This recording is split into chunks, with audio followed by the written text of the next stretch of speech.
시청자 여러분 안녕하십니까? 경제 인사이더들의 신박한 통찰과 함께하는 경제 인사이트 정철진입니다. 먼저 오늘 하루를 뜨겁게 달궜던 경제 뉴스 투데이 핫경제부터 살펴보겠습니다. 산업통상자원부가 발표한 4월 수출입 동향에 따르면 한국의 4월 수출은 562억 6천만 달러로 지난해 동기보다 13.8% 늘어나면서 7개월 연속 수출 플러스를 기록했습니다. 자동차 수출은 67억 9천만 달러로 역대 최대액을 경신했고 반도체를 비롯한 4대 정보기술 분야의 품목의 수출 증가율도 모두 플러스를 이어갔습니다. 지역별로는 양대 수출국인 중국과 미국으로의 수출이 모두 증가했고 4월 무역 수지는 15억 3천만 달러 흑자를 기록했습니다. 정부가 농수산물 가격을 낮추기 위해 유통 단계를 줄여 유통 비용을 10% 이상 줄이는 내용을 담은 농수산물 유통구조 개선 방안을 발표했습니다. 정부는 도배 법인 간 경쟁을 촉진해 도매 시장 공공성과 효율성을 높이기로 하고 신규 법인은 공모제로 선정키로 했습니다. 특히 성과가 부진한 기존 법인의 경우엔 지정 기간 중에도 지정 취소를 의무화하도록 농수산물 유통 및 가격 안정법 개정에 나설 방침입니다. 또한 정부는 2027년까지 온라인 도매 시장 거래 규모를 현재 가락시장 규모인 5조 원대 수준으로 확대하는 목표도 세웠습니다. 문화체육관광부는 오늘 최상목 부총리 겸 기획재정부 장관 주재로 열린 비상경제장관회의에서 앞으로 5년간 콘솔 패키지 게임과 분야를 집중적으로 육성하기로 발표했습니다. 한국 게임의 콘솔 분야 진출 확대를 위해서 마이크로소프트, 소니, 닌텐도 등 주요 콘솔 플랫폼 기업과 협력해 국내 유망 게임을 발굴할 계획입니다. 또한 관련 제작 업체엔 플랫폼 입점, 홍보까지 연계해서 지원할 예정입니다. 국토교통부에 따르면 개통일인 3월 30일부터 4월 29일까지 31일간 GTX-A 수서에서 동탄 구간의 이용객은 26만 3,665명으로 집계됐습니다. 국토부가 예측한 이 기간 총 수요의 61만여 명의 42.9% 수준에 그쳤는데 서울역, 삼성역 등 업무지구와 가까운 정차역으로 이어지지 못한 부분이 개통 부진의 원인으로 지목됐습니다. 지금까지 투데이 핫경제였습니다. 금융감독원이 최근 발표한 2023년 보이스피싱 피해 현황 분석에 따르면 지난해 이 보이스피싱 범죄로 인한 총 피해액이 1,965억 원에 달한다고 합니다. 정부는 2021년 12월 보이스피싱 대응 범정부 TF를 구성해 통신, 금융 분야의 특별 대책을 시행하기 시작했고요. 올 4월에는 관계 기관이 한 팀, 이 원팀이 돼서 보이스피싱 범죄 근절에 나섰는데요. 오늘 경제인사이트에서는 날로 진화하고 있는 바로 이 보이스피싱 범죄 동향과 함께 대응 방법, 피해 예방법까지도 자세하게 이야기 나눠보겠습니다. 본격적인 오늘의 핫 이슈 이야기 나눠보기 전에 먼저 자세한 내용 화면으로 만나보시죠.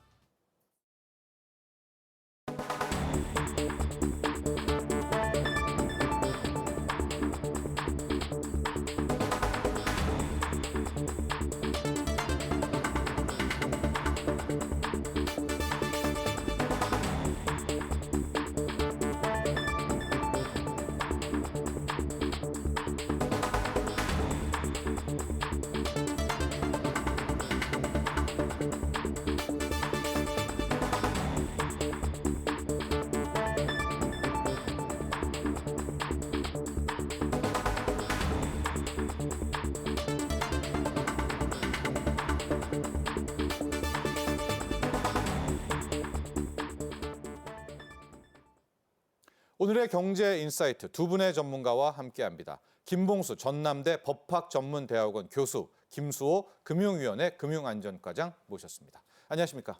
네, 안녕하십니까? 안녕하십니까? 네. 자, 먼저 우리 김수호 과장님하고 이야기 시작하도록 하겠습니다. 보이스피싱 한 몇 년 전만 해도 우리가 막 전화로 연변 그쪽의 말투로 시작한 이제 그때부터 시작된 것 같은데요.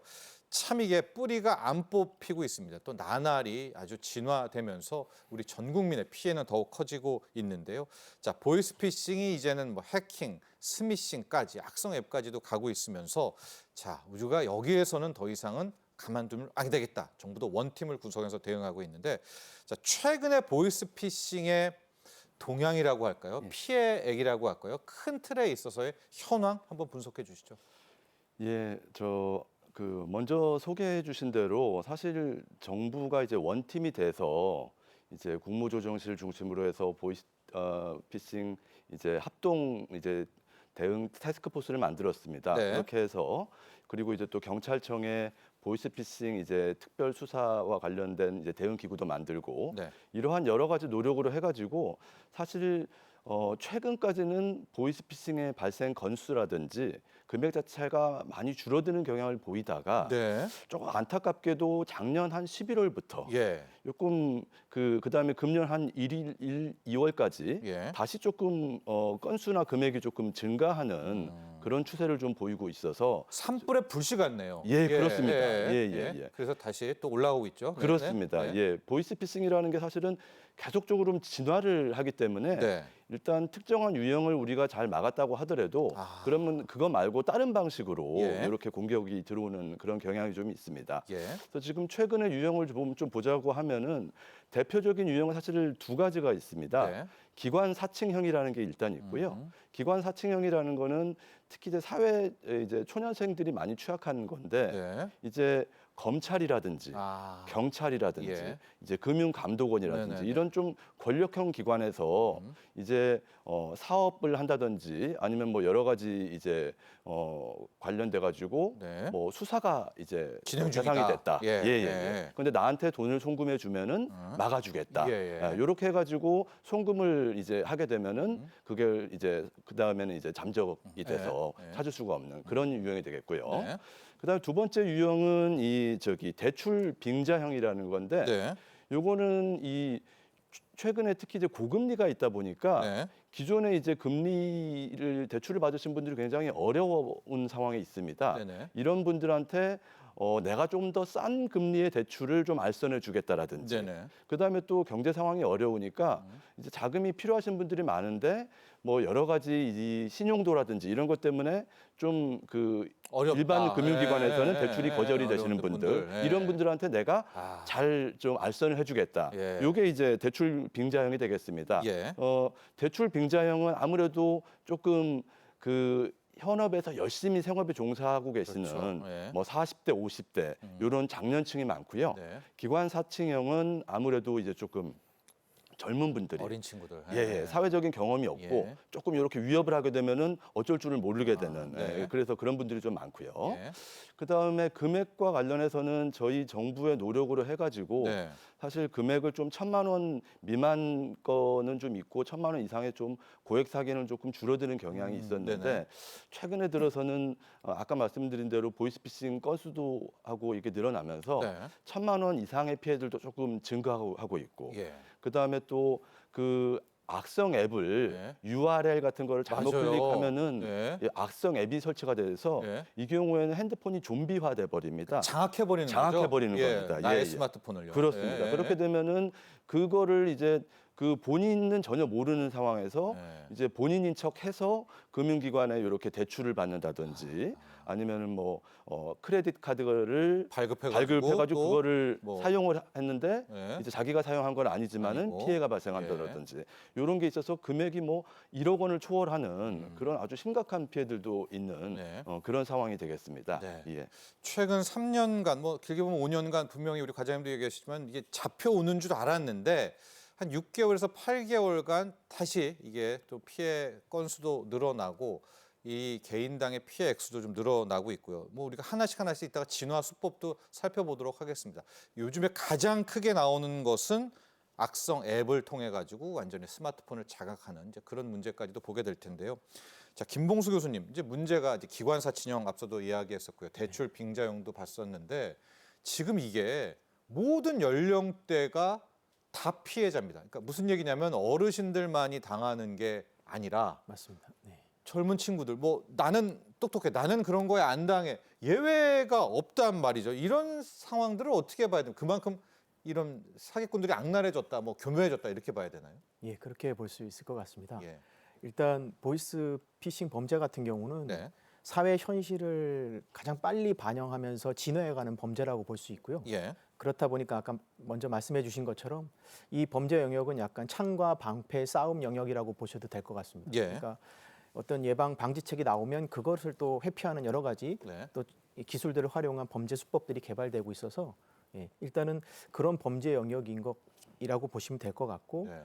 또 하나 이제 전 연령대로 확대되는 이 현상을 어떻게 바라볼 예. 거냐 이 문제와 관련해서는 이제 사회 현실을 좀 빨리 캐치해서 그걸 범죄로 활용하는 범죄다 보니까 어떻게 보면 20, 30대 또 3, 40대가 이제 많이 이 보이스피싱 범죄의 타겟이 되는 이유는 그 경제 현실과도 좀 관련이 있다고 봅니다. 예. 그러니까 좀 취업이 어렵거나 일자리 찾기가 어려운 20대를 대상으로 한 뭐 취업 또는 알바, 알선을 제기하면서 하는 피싱이 요즘 많이 이루어지고 있고 예. 또 하나는 이 3, 40대가 이제 주된 타겟층이 되고 있는 이유는 이 대출과 대출. 관련, 네. 워낙 대출 지금 기준이 강화되면서 네. 현실적인 대출이 어렵다 보니까 네. 좀 그것을 대출 필요성을 노리고요. 갖고 있는 사람들이 네. 좀 많이 그 타겟이 되고 있는 것 같습니다. 그럼 노릴 때 20대, 30대라는 건 알고 접근하는 건가요, 이미? 네, 이미 뭐 그 정도 개인 그 정도 정보는 파악이 된 건가요? 다 가지고 그 맞춤형 요즘은 그냥 무턱대고 전화하는 게 예. 아니라 다 맞춤형으로 기본적인 뭐 20대 타겟, 30대 타겟 아니면 그 보이스피싱의 유인책의 내용에 따라서 또 다, 어르신들 타겟 이렇게요? 다 타겟이 정해져 있다고 보시면 됩니다. 영화 같은 거 보면 정말 뭐 중국이라든가 이런 데 아예 한 팀을 구성해 놓고 네. 하고 있는데 그게 그러니까 과장된 건 아니네요. 네, 영화도 어느 정도 현실을 예, 감안해서 그런 범죄 이루어진다고 보시면 조직들이요. 됩니다. 네. 아, 그렇습니다.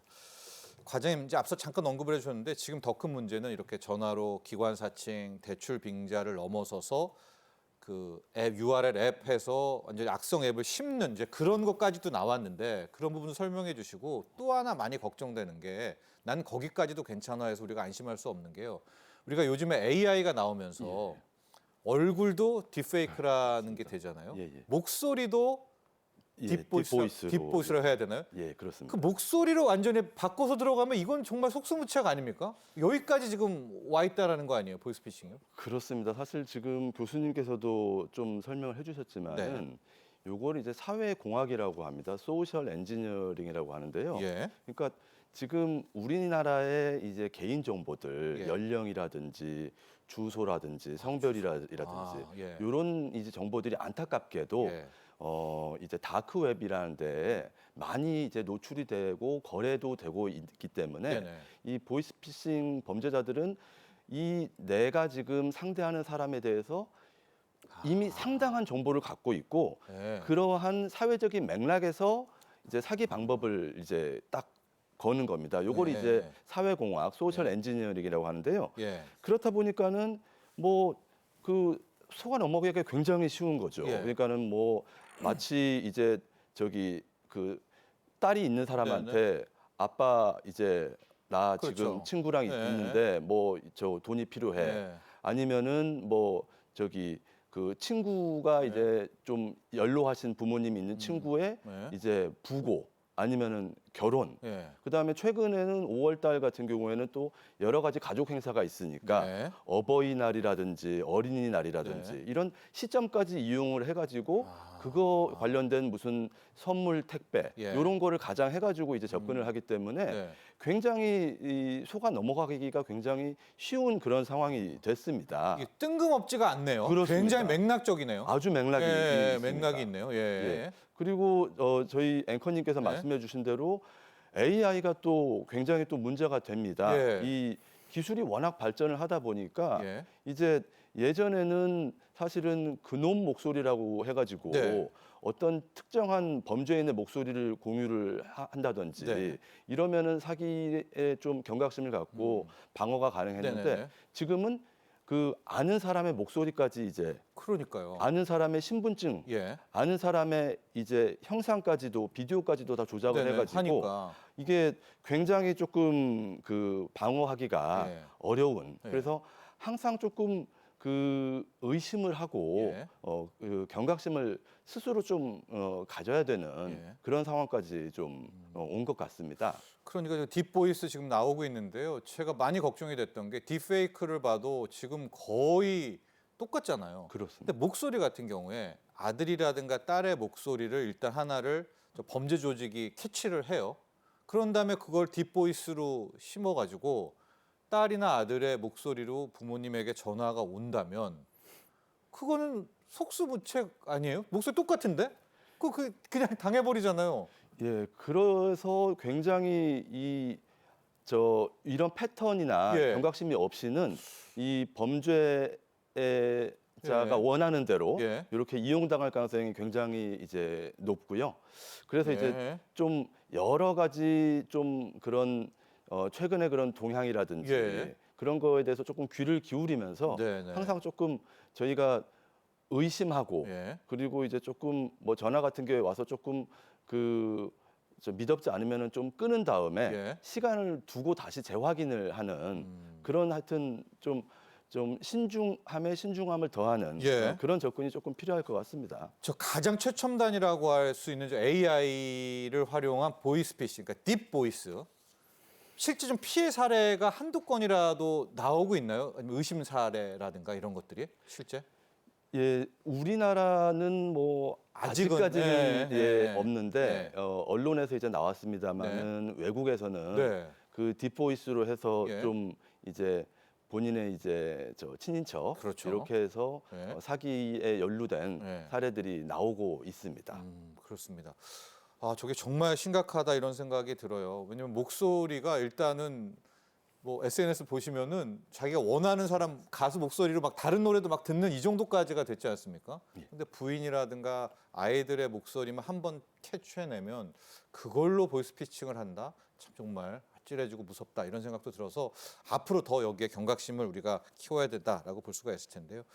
김봉수 의원님, 이 전 단계 지금 현재의 가장 강력하고 한번 여기에 뭐 뺏기면 수천만 원의 피해까지 나오니 악성 앱, 악성 코드 이걸로 관련해서 먼저 좀 몇 개 피해 사례를 한번 보도록 할게요. 예. 이게 가장 현재 좀 타격과 피해가 큰 것 같습니다. 예, 맞습니다. 예. 네. 어떤 식으로 보통 접근을 하게 되나요? 지금 기존은 이제 보이스피싱 같은 경우는 뭐 전화를 해서 통화를 하는 그렇게 하다 보면 상대방도 그 보이스피싱 그 조직원 같은 경우도 자기의 일정 부분 목소리 이런 것들이 노출되면서 네네. 그래서 어눌한 말투 이런 것들 때문에 이제 뭐 희화가 될 정도로 네네. 이제 많이 알려져 있는데 네. 이제 그러다 보니까 이제 이쪽에서는 범죄자 쪽에서는 자신의 정보를 최대한 노출시키지 않는 방법. 네. 그러려면 결국 통화도 아니고 직접 이렇게 스미싱이라고 스미싱. 말씀하시는 예. 문자 메시지나 뭐를 클릭하게 되면 그 핸드폰 자체가 아예 좀비화돼 버려서 좀비화돼서. 그 안에 있는 모든 정보들이 다 넘어가게 되는 예. 이제 그 최신 어떤 사례가 어떻게 보면 이 큐싱이라고 하는 큐싱. QR 코드를 이렇게 촬영하게 되면 특정 사이트나 아니면 바로 어떤 앱이 깔리고 예. 그 앱에 의해서 이제 전체적으로 핸드폰이 똑같이 복제가 좀비화되고 되고. 네네 예. 그 개인 정보를 모두 가져다가 주로 이제 예전 보이스피싱은 이 속은 상대방이 속은 피해자가 돈을 입금하는 이체하는 이런 것이 필요했었는데 지금은 정보를 가져가서 네. 직접 그 정보를 가지고 대출을 받아버린다든가 네. 이런 식으로 금융 피해가 일어나기 때문에 훨씬 더 금액도 커지고 커지죠. 한 사람 개인한테 피해자한테는 좀 회복하기 힘든 피해가 발생하는 그런 상황입니다. 이게 그리고 예. QR 이런 식으로 이루어지는 뭐 큐싱 말고도 뭐 AP 즉 공유기를 중간에서 해킹을 해서 네. 이 통신 정보나 이것들을 중간에서 계속 정보들을 가져가는 겁니다. 그래서 개인 정보를 습득하고 그 개인 정보를 가지고 이제 접근을 해서 역시나 특정 앱을 다운받게 하거나 아니면 특정 사이트에 그렇죠. 가입하게 해서 똑같이 그런 식의 지금 픽싱 범죄들이 많이 일어나고 있습니다. 그러니까 QR 코드 지금 사기 예방법이 함께 나오는데 QR 코드도 많이 지금 언급을 해가지고 좀 국민분들도 좀 알고는 있거든요. 그래서 불분명한 그 택배가 가장 많았잖아요. 네, 우체국 맞습니다. 택배가 왔다, 뭐 반품 잘못됐다. 그러니까 지금 계속 두 번째 나오고 있죠. QR 코드는 무조건 클릭하기 전에 신중 또 신중을 기하셔야 되겠다 하고 QR 코드 받은 다음에 뭐 또 넣어야 되잖아요, 정보를. 그렇죠. 그때 또 한 번, 그러니까 기회가 두 번 정도는 있는데 그때까지 우리가 정말 저 QR 코드는 막아야 되겠다는 생각이 드는데 앞서 말한 것처럼 그 AP 해킹을 하면 공유기를 따버리면 이건 어떻게 합니까? 이거는 중간에서 통화도 들을 수 있는 거 아닌가요? 그걸 다 따버리면? 네, 그래서 실제로 이제 체포된 경우를 보면 이게 여행용 가방이나 아니면 이런 것들을 통해서 그 안에 이제 이동식 해킹 장비들을 가지고 실시간으로 이동하면서 뭐 특히 공유 기가 많이 돼 있으니까. 공유 와이파이나 이럴 때 무료 와이파이 같은 예. 그런 공간에다가 무료 와이파이, 설치를 해서 거기서 이제 아무 뭐 카페나 이런 데서 무작정 이렇게 무료 와이파이 접근해서 금융 돈 이체하거나 막 금융 정보 입력하거나 할 때 그런 정보들이 거기서 많이 유출되거나 예. 예, 악용될 가능성이 높습니다. 그래서 예. 공공장소나 특히 무료 와이파이나 이런 식의 공유기들이 예. 좀 보안이 허술한 공유기들을 사용하는 장소나 이런 곳에서는 예. 웬만하면 금융거래나 개인정보 같은 걸 입력하는 그런 작업들을 안 하시는 게 가장 안전합니다. 그렇죠. 무료 와이파이는 또 그만큼 공유기에 대해서 일단 그렇죠. 오픈해 놓은 관리가, 거니까 예, 관리가 이런 범죄 집단이 들어가서 맞습니다. 기다리고 있다가 마치 그런 것들을 딸 수도 있겠다. 네. 정말 조심하셔야 되겠고요. 우리 김소 과장님하고는 대출 예, 빙자형 좀 예. 하도록 하겠습니다. 예. 가장 많이 쉽게 당하는 게 대출 빙자형. 그게 아마 피해자들이 어려우니까 그거를 노리는 거 아니겠습니까? 예, 지금 뭐 사실 경제 상황이 네, 뭐 여러 가지로 이제 고금리 환경, 맞습니다. 그 다음에 또 대출 규제, 물가도 예. 좀 아무래도 부담이 좀 있다 예. 보니까 조금 그 여러 가지로 자금 사정이 어려우신 분들이 사실 있는 게 맞습니다. 예, 현실입니다. 예, 예. 이제 그런데 그런 분들의 사정을 이제 잘 알고 딱 이런 분들의 맞춤형으로 해가지고 전화를 딱 겁니다. 예. 그래가지고 좀 돈 더 필요하시지요. 예. 그 다음에 금리 지금 뭐 원래 높으시죠. 예, 지금 5%였던 거. 예. 10%였던 거를 5%로 내가 바꿔주겠습니다. 아, 예. 뭐 이런 식으로 이렇게 그 사기 범들이 예. 접근을 아주 합니다. 예. 근데 문제는 금융회사들은 이렇게 무작위로 전화나 ARS나 문자로 영업을 하지를 않습니다. 거기는 기본적으로 금융계약이라는 건 사실은 당연히 다 그렇죠. 문서 같은 걸로 해서 네. 이제 또 돈이 왔다 갔다 하는 거래이기 때문에 네. 그리고 또 금융 이제 감독 이런 소비자 보호 이런 이슈도 있기 때문에 아주 정형화된 방법으로 할 수밖에 없는데 네네. 그렇기 때문에 이렇게 전화, ARS, 문자로 오는 거는 다 사기라고 일단 보시면 되는데 대출 쪽으로는요. 그렇습니다. 예. 일반 분들이 잘 모르셔서 예. 이제 그 이렇게 저금리로 대출을 한다라든지 예. 그 다음에 내가 신용 등급이 이제 낮아서 낮은데. 못 받는데 예. 나한테 해주면은 조금 수를 써가지고 받게 해주겠다. 예. 그렇게 해가지고 대신에 막 나한테 뭐 수수료를 좀 얼마를 좀 달라. 예. 그리고 대출을 받으려면은 무슨 신분증, 인증서 이런 거를 달라. 이런 분들이 많은데 수수료 같은 거를 주면은 그 다음부터 연락이 이제 차단돼서 이제 소위 말하면 그냥 그 돈만 이제 하고 그냥 튀어버리는 거죠.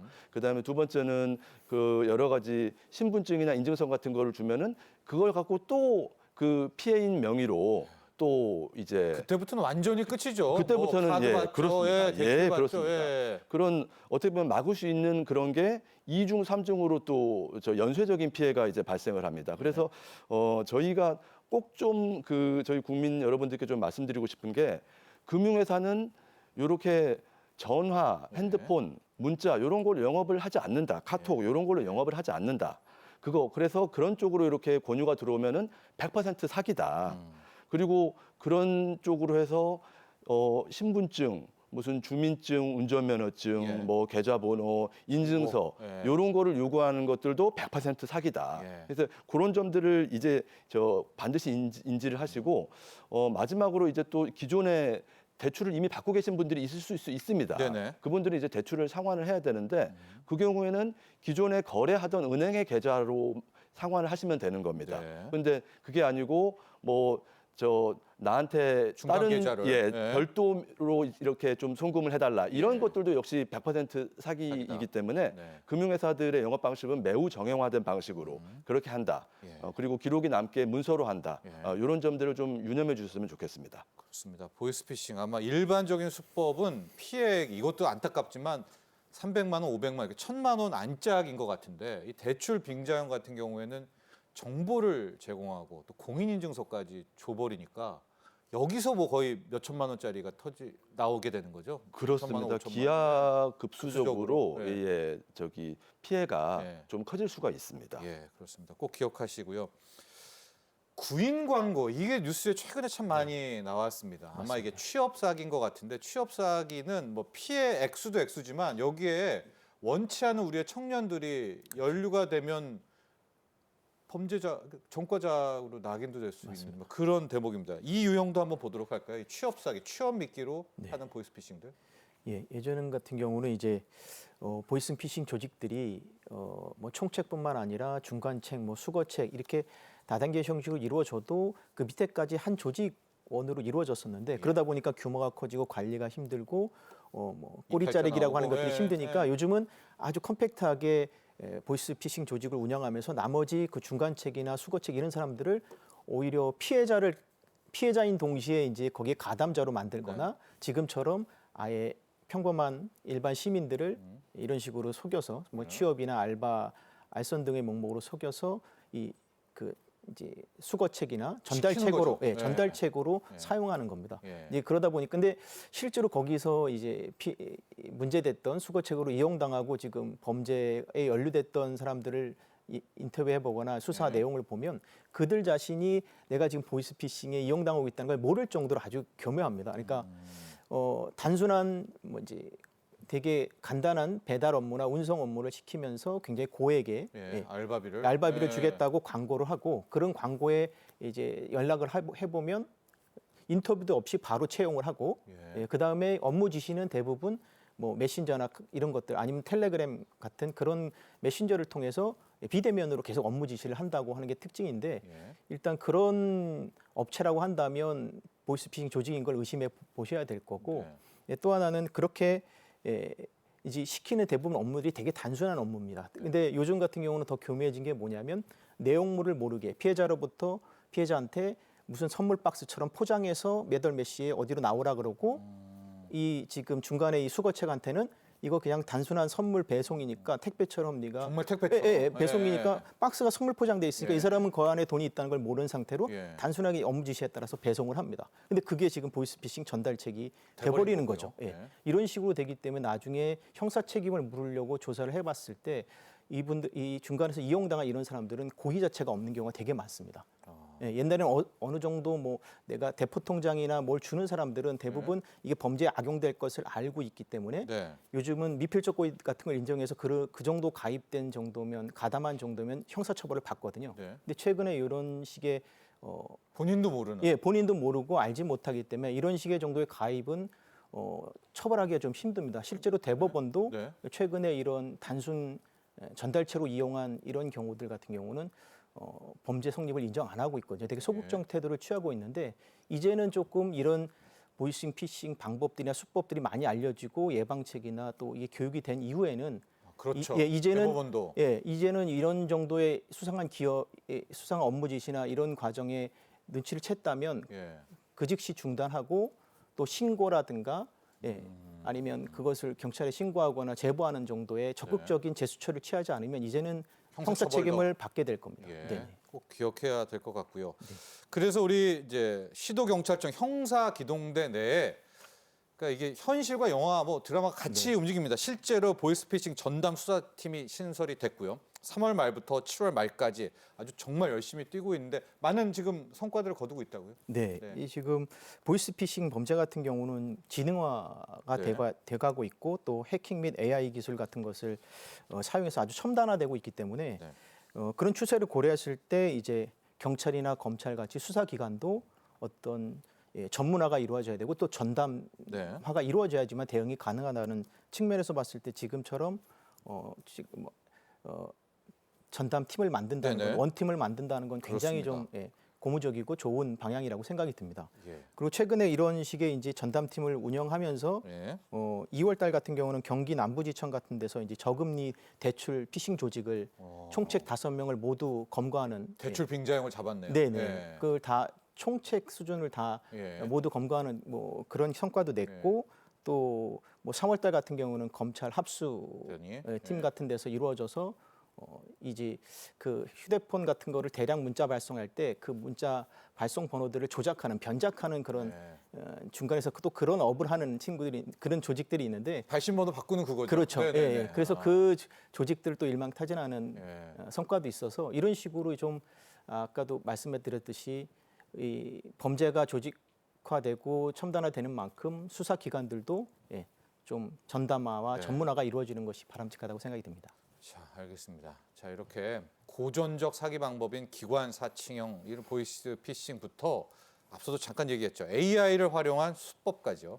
정부와 검찰 또 뭐 경찰 금융당국 다 노력은 하고 있지만 완전한 근절이 쉽지가 않습니다. 그래서 그러니까 가장 중요한 것은 우리 국민들이 경각심을 갖고 예방을 하는 건데 자, 그 방법도 저희가 그래서 계속 많이 이야기를 해드리고 있죠.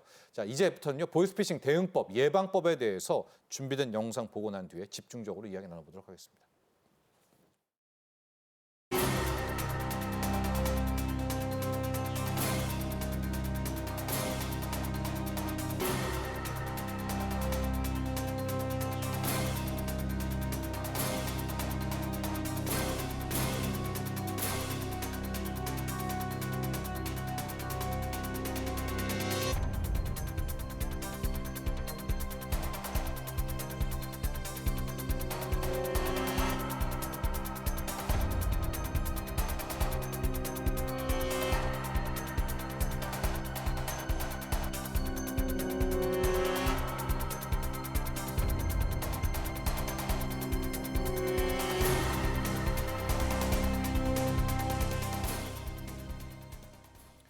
저희가 지금 보이스피싱이라고 이야기를 하지만은요, 이게 스미싱이기도 하고 아예 AI 피싱 이렇게 불려야 될 정도로 진화를 하고 있습니다. 그러니까 경찰, 검찰 이쪽뿐만이 아니라 과기부, 정통부, 금융위, 금감 다 힘을 모아야 하지 않겠습니까? 실제적으로 이런 이제 원팀들이 구성이 돼서 보이스피싱 근절에 나서고 있는데요. 김봉수 교수님, 과기부, 이 정통부, 방통위 어떤 쪽으로 같이 협력을 합니까? 이쪽 분야에서는? 네, 지금 수사기관과 달리 이제 과기부나 정통부 네. 이쪽 같은 경우는 일단 보이스피싱을 하기 위해서 사용되는 그런 정보통신망이라든가, 예, 네. 이런 것들을 또 금융정보라든가 또 네. 금융 시스템 같은 것들을 활용할 수밖에 없기 때문에 예. 그 사전 단계에서 이제 그 부분을 사전 예방하는 여러 가지 이제 장치들이나 아니면 그런 대책들을 내놓고 있는데요. 예. 예. 그래서 최근에 나온 그 대책들을 보면 이제 주로 첫 번째가 이제 통신 서비스, 예, 통신 서비스가 부정 이용되는 것을 막기 위한 예. 예, 그런 대책들이 몇 가지 나왔습니다. 예. 그 첫 번째가 이제 어떻게 보면 다회선, 그러니까 여러 가지 회선을 한 번에 다회선을 가입해서 예. 이제 단체 물자를 발송한다든가 이런 것들을 방지하기 위해서 오, 예. 네, 최근에는 이제 가입 제한 기간을 30일에서 180일로 늘리고 예. 또 회선 수도 옛날에는 과거에는 36회선까지 최대 동시 다회선을 개설할 네. 수 있었는데 지금 그것을 6회선으로 아주 대폭 제한하는 예. 그런 정책이 또 나왔고 또 하나는 이제 뭐 알뜰폰 같은 대포폰으로 많이 이용되는 알뜰폰 개통 시에 조금 더 이제 그 개통자의 정보들을 좀 관리하기 위해서 지금 그 뭐 신분증 스캐너 사용을 통신업자들한테 의무로 지금 부과하려고 하고 있고 또 모바일 명의 도용 방지 시스템 흔히해서 엠세이퍼라고 하는 정부가 만든 시스템을 통해서 명의 도용 여부, 핸드폰 내 명의가 지금 누가 도용해서 다른 대포폰이나 다른 폰으로 사용하고 있는지를 확인할 수 있는 시스템을 지금 갖추려고 노력하고 있습니다. 그리고 또 보이스피싱 위험을 사전에 감지하는 게 무엇보다 중요하기 때문에 지금 공공기관에서 발송하는 문자들 같은 경우가 이제 많이 보이스피싱에 활용되는데 국민들이 좀 안전하게 안심하고 이게 공공기관에서 온지를 확인할 수 있게 지금 문자 안심 마크 같은 것들을 그러니까 문자 메시지에 그 마크가 찍혀 있으면 이제 안심하고 정부가 발송했다는 걸 확인할 수 있게 그런 이제 서비스도 제공하려고 하고 있고 또 해외에서 이제 보통 이 단체 인터넷으로 단체 메시지나 문자를 보내는데 근데 그것들이 보통 지인의 이름으로 오는데 알고 보면 이제 해외 서버에서 또는 해외 조직들이 보내는 그런 문자들인데 그걸 알 수 있도록 해외에서 로밍으로 오는 그런 단체 문자 같은 경우는 이 받는 사람이나 아니면 그 문자 그 전화번호의 소유주가 내 번호로 이런 것이 발송되고 있다 아니면 또 수신자는 이것이 해외에서 온 거구나 그러면 일단 의심해 볼 수 있게 그런 알림 서비스나 알림 문자를 문구를 같이 삽입해서 발송하는 그런 서비스가 지금 준비되고 있습니다. 정말 과기정통부 또 방통위 할 일이 많다 이런 생각 들고요. 영화나 TV에서 보면 진짜 막 서랍 열면 대포폰들 막 쏟아지잖아요. 맞습니다. 그것만 막아도 참 좋겠다 생각이 드는데 또 한켠에서는 그런 걸 또 제공하는 사람들도 있죠. 뭐 10만 원, 15만 원에. 그러니까 참 이게 근절하기가 힘든 그런 대목도 있다라고 제가 말씀을 드리고요. 김수호 과장님, 이제 우리 금융당국에서도 또 할 일이 많은데 계좌 개설 쪽이니까 이게 결국 마지막 접점이니까요. 그렇습니다. 참 책임이 무거우실 것 같아요. 예, 예. 네, 사실 이렇게 통신이나 이런 걸 통해서 마지막 단계에서는 계좌 개설하는 예. 저희가 마지막 단계에서 하여튼 방어가 무척 중요하다고 생각을 하고요. 예. 저희는 그래서 뭐 몇 가지 대책들을 이제 좀 고민하고 있습니다. 그래서 예. 첫 번째는 우선 사기 이용 한번 이용이 됐던 계좌가 네. 다시 범죄 이용될 확률이 굉장히 높습니다. 이제 이런 계좌가 보면은 뭐 노숙인이라든지 이런 예. 분들 거를 그냥 뭐 좀 무단으로 이렇게 이용됐던 대포 계좌네요. 게 그렇습니다. 그 대포 예. 계좌가. 예. 근데 기존에는 그게 이제 재사용에 제한이 없었는데 예. 저희가 이런 이제 한번 사기에 이용됐던 계좌는 예. 이제 한도 제한을 걸어가지고 예. 아주 필요한 급전 이제 용도로만 사용할 수 있게 하고 예. 일반적으로 이렇게 자유 입출금은 안 되도록 그렇게 좀 제한을 했고요. 예. 예. 그리고 두 번째는 이제 저거 비대면으로 이제 계좌 개설을 할 때 이제 그 저기 영상으로 해서 본인 인지를 확인을 하는 시스템을 갖췄습니다. 그러니까 기존에는 그 사진만 있으면 네. 이제 됐었는데 신분증을 대세요, 뭐 이런 거 예, 있죠. 그렇습니다. 예. 그런데 신분증하고 지금 전화를 하고 있는 사람이 맞는 사람인지를 실시간으로 영상 이제 영상으로 예. 좀 영문 표현으로는 라이블리니스 체크라고 하는데 예. 이렇게 해서 지금 살아있는 사람이 아. 지금 통화를 하는지를 예. 확인하는 시스템을 지금 예. 도입 중이고 네. 그거는 이제 여러 이제 금융기관들이 도입을 하고 있는데 네. 금년 중에 이제 뭐 은행뿐 아니라 이제 다른 기관들까지 저희가 조금 확대하려고 네. 지금 좋습니다. 네. 노력하고 있습니다. 예. 그리고 보이스피싱이 계속 공수가 이제 계속 바뀔 수밖에 없습니다. 네. 그래서 저희가 보이스피싱과 관련된 여러 가지 그 사례를 좀 방지하기 위해 가지고 보이스피싱 법이 있는데요. 네. 그거를 금년 2월달에 이제 개정을 했습니다. 네. 그리고 이제 시행 자체는 뭐 후속 이제 하위 법령을 정비를 해서 8월달에 이제 시행을 하게 될 텐데요. 네. 뭐 대표적으로는 이제 금융거래 목적을 확인을 하고 자료를 이제 증빙을 요구할 수 있는 근거를 마련했습니다. 네. 그렇게 해서 예를 들어서 이제 내가 급여 목적이라고 하는데 이제 뭐 고용계약서 이런 네. 것들을 제시를 못할 경우에는 못하면? 좀 의심스럽다. 네. 그래서 뭐 좀 한도 제한을 둔다든지 네. 이제 계좌 개설을 거부한다든지 네. 그렇게 했고 이제 두 번째는 그 지금 간편 결제, 네. 소위 말하는 공공페이 이런 데들이 이제 많은데 이제 그 페이를 이용한 보이스피싱도 조금 추세가 이제 있어서 그래요? 예, 예. 이제 그런 거를 막기 위해서는 금융기관하고 저 간편 결제 업자들 간에 그 정보를 공유를 할 수 있어야 합니다. 예. 그래서 이제 정보 공유의 근거를 또 마련을 했고요. 음. 이제 마지막으로는 그 법에서 세 번째로는 통장 협박형이라는 그런 범죄 유형이 있습니다. 네네. 지금은 이 뭐 소액의 금액을 네. 제가 예를 들어서 앵커님 네. 이제 계좌로 보냈다고 하면은 네. 그 계좌는 보이스피싱에 이용된 거라고 해가지고 네. 거래가 이제 완전히 정지가 될 수가 네네네네. 있습니다. 그런데 소액을 해놓고 나서 사업을 하시는 분들은? 통장 예. 자체가 예. 완전히 동결이 될 경우에는 예. 굉장히 이 그 영업상의 피해가 크기 때문에 예. 이제 분쟁이 있는 그 소액에 대해서만 지급 정지를 하고 예. 나머지 금액에 대해서는 이제 자유롭게 입출금을 하실 수 있도록 예. 그런 통장 협박형 범죄에 대해서 조금 특화해서 이번에 대응하는 조항을 했고 네. 말씀드린 대로 8월에 이제 네. 시행을 한다면은 여러 가지 그런 새로운 유형 피해에 대해서 조금 더 좀 그 대응하는데 네. 원활해지지 않을까 생각합니다. 정확하게 통신 사기 피해 환급법입니다. 이제 그렇습니다. 예, 통신 예, 사기 예. 피해 환급법의 개정이 이제 8월까지 완료가 되면 아마 이제 피해 보신 분들 또 약간 좀 애매하게 막 억울한 예. 이런 분들에 있어서의 분들을 조금 더 이제 감안하는 그런 법이 또 시행된다 이런 얘기 기억하시면 좋을 것 같고요. 김홍수 교수님, 예. 골든 타임 중요하잖아요. 모든 골든 타임이 중요한데 네. 이제 여기 마찬가지일 것 같아요. 그 보이스피싱도 당하고 어느 정도까지가 돼서 알아차야만 그걸 좀 막거나 피해액을 줄일 수 있거나 하지 않겠습니까? 네, 그 맞습니다. 골든 타임도 우리가 어디까지인지를 알고 싶고요. 이거를 최대한 우리가 이 내에서 극복할 수 있는, 대처할 수 있는 그런 방법도 한번 살펴볼까요? 네. 이게 보이스피싱이냐 아니면 스미싱이냐 이런 네.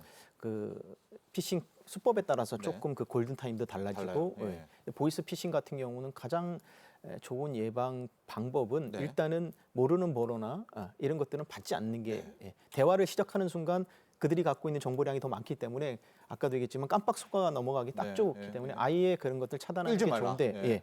그런데 만약에 이제 그때 뭐 광고성, 홍보성 이런 전화들은 아예 차단하는 게 좋은데 이제 받아서 이야기를 하게 될 경우에 이제 이미 한 발짝 더 들어간 거죠. 이제 예. 그 당시 그때까지 왔다면 이제 만약에 금융정보 민감한 금융정보라든가 아니면 현금을 입금하라는 식의 멘트가 나오면 바로 그냥 전화를 바로 예. 전화를 끊어버리고 예. 그 전화번호를 이제 뭐 한국인터넷진흥원 같은 118로 전화해서 아예 차단시켜 버리거나 아니면 예. 각 금융기관 자신이 갖고 있는 금융기관에 연락을 해서 그 번호를 예. 아예 차단시키는 방법도 하나의 방법이라고 생각이 네. 듭니다. 그리고 스미싱 같은 경우는 이제 출처가 불분명한 앱이나 네. URL 같은 경우는 아예 클릭하지 않는 게 네. 하나의 가장 그렇죠. 중요한 네. 예방책이고 클릭해서 들어가면 어떻게 됩니까? 그러면 이제 스미싱하고는 다르게 골든 타임이 굉장히 짧습니다. 그러니까 스미싱은 계속 이쪽이 설득하기 위한 대화 시간이 있고 예. 또 이쪽에서 내가 뭘 해줘야 되는 그리고 또 누가 오고 그걸 예. 수거하고 막 네네. 그러죠. 그러니까 그런 중간에 기간이- 택시 기사분들도 그걸 막아주는데. 네, 그래서 아까 이체나 이걸 지급 정지를 시킴으로써 네. 지연 이체나 지연 인출을 하면서 시스템으로 좀 어느 정도 시간을 벌 수가 있는데 네. 이 스미싱 같은 경우는 클릭하는 순간 악성 앱이 깔리고 핸드폰 자체가 먹통이 돼버리기 때문에 예. 자신이 여기서 할 수 있는 게 아무것도 없습니다. 그러다 보니까 가장 중요한 거는 이렇게 됐을 때 이제 클릭하지 말고 예. 또 만약에 스미싱이 이미 내가 뭘 깔았다 악성 앱이 예. 깔린 것 같다 깔았다. 그러면 바로 신고를 하는 게 즉 뭐 경찰 112나 아니면 금감원 1332로 신고를 하고 예. 그래서 바로 그 지급 정지를 시키는 게 예. 그게 이제 지금으로서는 최선의 방법인 상태고요. 예. 또 보이스피싱 아까도 얘기했지만 요즘 보이스피싱이 그냥 사람이 하는 보이스피싱이 아니라 네. 뭐 아까 얘기한 딥보이스나 네. 아니면 이제 되겠죠. 그런 것까지. 그런 예. 것들이 많이 사용되고 있기 때문에 최근에는 이쪽 디지털 보안 쪽에서는 이런 딥보이스나 AI를 사용한 이런 스미싱이나 이런 예. 범죄들을 다시 추적할 수 있는 앱을 개발하거든요. 그러니까 예. AI를 AI로 잡는 거죠. 예. 그래서 지금 아직 초기 단계이긴 하지만 그런 식의 연구들이 많이 이루어지고 있고 예. 또 실제로 그 정도의 프로그램은 아니지만 아주 중요한 게 이런 앱이 설치되어 있는 내 핸드폰에 그런 악성 앱이 설치되어 있는지를 확인할 수 있는 예. 뭐 시티즌 코난 같은 예. 이런 정부가 제공하는 중요한 프로그램들이나 앱들이 있으니까 예. 이런 것들을 활용해서 수시로 주기적으로 내 내 핸드폰에 악성 앱이 깔려 있는지를 확인하는 것도 예방이나 피해를 최소화하는 데 아주 중요한 방법이라고 생각이 듭니다. 자, 지금 보니까 골든 타임이 거의 없네요. 거의 네, 짧습니다. 예, 이게 참 이게 더 그래서 안타깝기도 하고요. 아마 스마트폰 이런 프로그램 만드는 분들은 이 보이스가 오면 그게 AI인지 아닌지 그런 것도 좀 바로 좀 아는 그런 프로그램도 한켠에선 개발됐으면 한다. 우리 김소 과장님, 그 앱 설치됐을 때, 지금 화면에 나오고 있는데요. 앱 설치됐을 때 이때 좀 어떻게 해야 될지 좀 많이 당황스러워요. 눌러버렸습니다. 예. 그 다음에 어떻게 할까요? 그것만 좀 특화돼. 그 앱을 설치를 해서 누르셨다면은 눌렀어요. 그게 예. 좀비 핸드폰이 될 가능성이 높습니다. 예. 그러니까 그걸로 이제 통화하거나 문자 보내는 거는 다 범죄인한테 노출됐다라고 보시면 되고요. 예. 그렇기 때문에 빨리 교수님 말씀하셨던 대로 경찰서라든지 예. 아니면은 그 통신사 대리점 예. 이런 데에 가셔가지고 이게 내가 지금 어느 정도 이렇게 피해가 지금 발생하고 누른 있는지를 것 같다. 확인하셔서 예. 그래서 빨리 필요한 정보만 백업을 하시고 예. 바로 초기화를 한다든지 아. 그런 전문가의 도움을 받으시는 게 가장 현명하다고 생각합니다. 데이터 백업, 전화번호도 쓸 수는 있나요? 그런 그 이제 예. 일반적인 데이터들 같은 것들을 백업을 하고 예. 나머지는 이제 뭐 백신이라든지 예. 아니면은 초기화 이런 걸로 해서 예. 이제 다시 깨끗한 클린 핸드폰으로 만들어주는 그런 서비스가 있습니다. 알겠습니다. 자, 저희가 이제 시간이 다 돼서 정리를 해야 될 것 같은데요. 우리 김소 과장님 또 김봉수 교수님한테 각각 다른 질문 던지도록 하겠습니다. 먼저 김봉수 교수님, 많은 국민들이 느끼기엔요. 네. 보이스피싱 범죄에 대한 처벌이 너무 약하다. 네. 이거 좀 약한 것 같거든요. 이게 못 바꾸는지 양형 기준이나 이런 것들이 법을 고쳐야 되는 건가요? 네. 어. 최근에 그래서 4월 29일 날 예. 양형위가 열렸는데요. 네. 거기서 이제 한 13년 만에 사기죄 관련된 양형 기준들을 지금 상향 조정할 예. 방향으로 좀 이야기가 되고 있고 예. 올해 한 8, 9월쯤에는 이제 확정돼서 양형 기준들이 나올 것 같습니다. 예. 그런데 이제 주된 그쪽에서도 방향성은 지금 말씀해 주신 것처럼 예. 너무 처벌이 네. 약하다라는 측면에서 양형 기준이 이제 대폭 상향될 것 예. 같은 예상인데요. 예. 예. 일단 그렇게 처벌 기준이 올라가는 것도 이제 필요하고 예. 또 하나 지금 같은 경우는 이 범죄 조직 즉 피싱 같은 경우는 대부분 사기죄, 형법상으로는 네, 사기나 사기죄. 컴퓨터 등 사기죄 네. 아니면 이제 업무방해죄 정도의 네. 죄책들이 아, 성립하는데 대법원이 2017년 정도에 대법원이 이런 피싱 조직들을 범죄 단체로 규정을 했습니다. 네. 그래서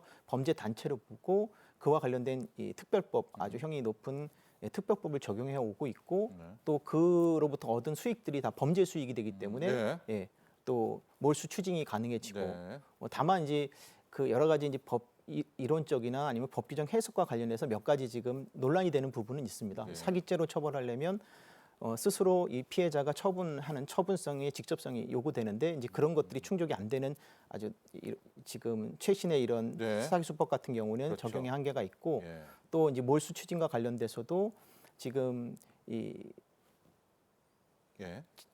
법 관련돼서 몰수 추징과 관련돼서 몰수 추징의 대상 범위를 어디까지로 할 거냐. 특히 피해자의 재산까지도 국가가 몰수하는 게 맞느냐. 예. 근데 최근에는 논의 방향이 어느 쪽이냐면 일단은 국가가 먼저 다 몰수를 하고 그렇죠. 그다음에 예. 거기서 피해 재산을 분류해서 다시 환급해 주는 방향으로 가는 것이 신속한 대응에 맞다는 알겠습니다. 방향이 제시되고 있습니다. 법으로 가니까 좀 복잡합니다. 정말 범단, 이 범죄단체를 잡았는데 그 돈을 다 압수해도 여기에는 피해액이 네네. 다 개별이 많지 않겠습니까? 자, 그런 사연도 있었다는 것. 자, 우리 김소 과장님, 금융당국에서 이 점도 보완해야 되겠다. 예. 항상 이 보이스피싱은 일단 당하고 나면은 수습이 어렵습니다. 네. 저 범죄자들이 그냥 돈을 딱 인출하고 나면 끝이라고 끝이에요. 생각, 네. 회수가 굉장히 어렵기 네네. 때문에 항상 조금 의심하고 예. 이제 그다음에 확인하실 필요가 있겠습니다. 예. 저희 표현으로는 뭐에 씌워가지고 이렇게 당한다고 그렇죠, 하거든요. 그렇죠. 그렇게 당하지 않도록 예. 교육하고 홍보, 경각심을 맞습니다. 가질 수 있도록 예. 특히 이제 사회 초년생이라든지 군인들이라든지 이제 노약자라든지 이런 분들에 대해서 조금 특화된 교육 같은 것들을 좀 하고 그 아울러서 수시로 이렇게 조금 노출되는 그런 매체들 예를 들어서 지하철 전광판이라든지 네네. 뭐 이런 쪽에다가 예. 계속 이제 조금 공익 광고 이런 형식으로 노출을 해서 맞아요. 뭐에 씌우지 않도록 네. 그렇게 조금 지속적인 그 홍보를 할 필요가 있다고 생각이 됩니다. 알겠습니다. 여러 가지 중에서 가장 핵심적인 것들을 이야기해 주셨습니다. 저희가 좀 생각해 보니까 최근 6, 7개월 다시 보이스피싱이 올라가고 있는 게 좀 우리가 좀 덜 방만했던 것 같아요. 잡힌 것 같으니까 그 전만 해도 거의 매일 한 번씩 보이스피싱 이야기도 하고 그랬었는데 또 잠깐 우리가 쉬는 사이에 또 잠깐 또 놓치는 사이에 이렇게 또 범죄가 기승을 부리고 있습니다. 저희 KTV에서도 계속해서 이런 부분들 여러분께 전달해 드리도록 하겠습니다. 오늘 함께해 주신 두 분 모두 감사합니다. 네, 감사합니다. 자, 올해 시작인 오늘은요. 국내 주식시장은 쉬었지만은요. 오늘 밤 미국에서는 어제에 이어서 연준의 5월 FOMC 회의가 계속해서 이어지게 됩니다. 이번 FOMC 회의에서는 금리 자체를 내리거나 올리거나 하지는 않겠지만 이후에 나오는 제롬 파월 연준 의장의 인터뷰 또 성명서 내용도 굉장히 중요합니다. 매파적일까 비둘기적일까 여기에 관심이 쏠리고 있는데요. 다음 시간 경제인사이트에서는 진짜로 올해 금리 인하가 나올 수가 있는지 금리를 내린다면 언제쯤 내릴 수 있는지 가장 따끈따끈한 결과죠. FOMC 결과에 대해서 분석을 하면서 향후 금리 정책의 방향성, 이어지는 자산 시장의 흐름까지 자세하게 분석해 보도록 하겠습니다. 오늘 함께해 주신 시청자 여러분 감사합니다.